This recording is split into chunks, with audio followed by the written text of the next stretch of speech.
This morning's scripture reading comes from the Gospel of Matthew, chapter 28.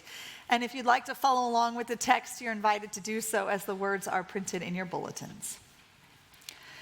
After the Sabbath, as the first day of the week was dawning, Mary Magdalene and the other Mary went to see the tomb.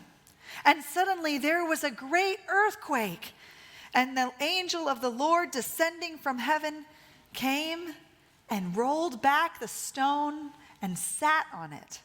His appearance was like lightning, and his clothing was white as snow.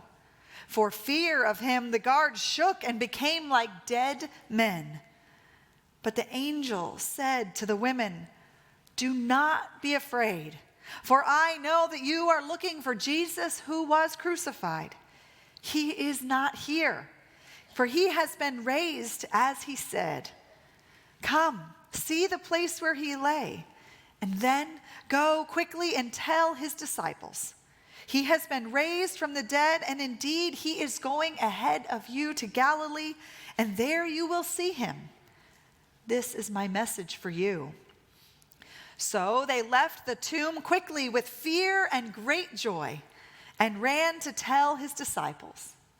And suddenly Jesus met them and said, "Greetings." And they came to him, took hold of his feet, and worshiped him. And then Jesus said to them, "Do not be afraid. Go and tell my brothers and sisters to go to Galilee. There they will see me." Here ends the reading of these holy words.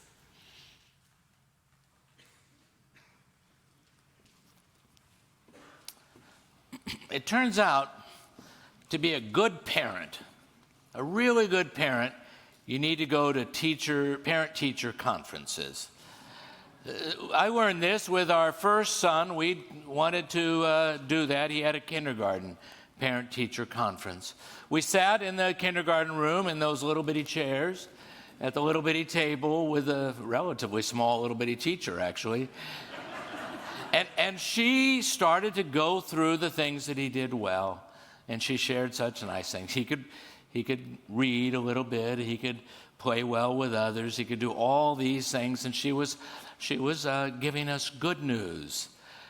And it felt then like maybe she was getting us prepared, because then she turned to us and looked frightened, a little worried.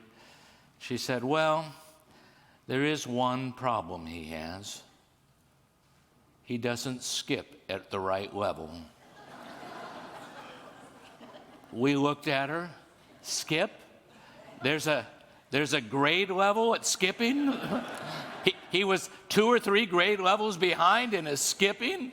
I don't know. I guess it's kindergarten. They got a little more complicated. When he couldn't do calculus, that's when I was concerned. But skipping, isn't skipping something wonderful? Skipping's not something you really are taught. Skipping is something that kind of takes over of you. You know, you hear some good news. You hear some news like Easter news, and you just want to skip. You just skip along, don't you? You can't stop yourself. I taught him pretty well, actually. He's now a good skipper. That's skipping's what you do because there's great joy that takes over. These women at the tomb, they were afraid. But the text says they were afraid and they had great joy. They were frightened for a good reason. Everything's topsy-turvy. Nothing is the way it should be. But they had just heard that Jesus, the one in whom they had had so much hope, and their hopes were dashed, he was dead, but they heard that he had raised. And when they heard that, I think we ought to rewrite it. It says they ran with joy. They skipped with joy. They skipped with joy because it is such incredible good news. But then again, they were afraid one more time. 4 times in 10 verses, they're afraid. They're warned to not be afraid. They're encouraged, do not fear. They're encouraged by an angel. They're encouraged by Jesus himself. Do not be afraid. Let that joy go. Skip away. Go be joyous. Be joyous because this is really extraordinary news. It's extraordinary news. When the Apostle Paul writes to the church at Corinth, he says, listen, I tell you a mystery. We shall all be changed. Wow. I don't know about you. So much of life just seems like the same thing over and over again. You hear of a bad thing that happens, and then it happens again. And then it happens again and again and again. That doesn't seem like anything will change. Seems like nothing will change. Seems like people live and they die, and seems like people are mean and they're cruel. Seems like things are just broken. But here's the news of the gospel of Jesus Christ broke free from the tomb on that day. We will be changed. We are a people can hope. We can hope in the possibility of things being other than the way they've been. We are not doomed to the way things always have been. We have the possibility, we have the promise, we have God's power to break us out of all the tombs that hold us. All of the terrible ways we treat each other, they can be broken. All of the wars and enmity, they can be overturned. All of the things that are deadly and death-dealing, they're ending in God.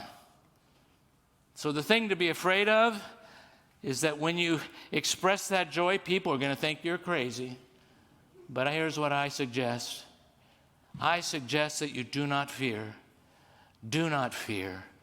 Of course, things are going to be hard for a while longer, but the promise of Easter is the promise of the good news of God that all will be made one, that we will be made whole, that we will live, that the power of life in God, God's resurrection power, is greater than any other power. And for that news, I think you ought to just skip away. Just skip and skip and skip with great joy. Now, I imagined for a minute there that I might trip on this robe, and I had a little fear, but Jesus told me, fear not.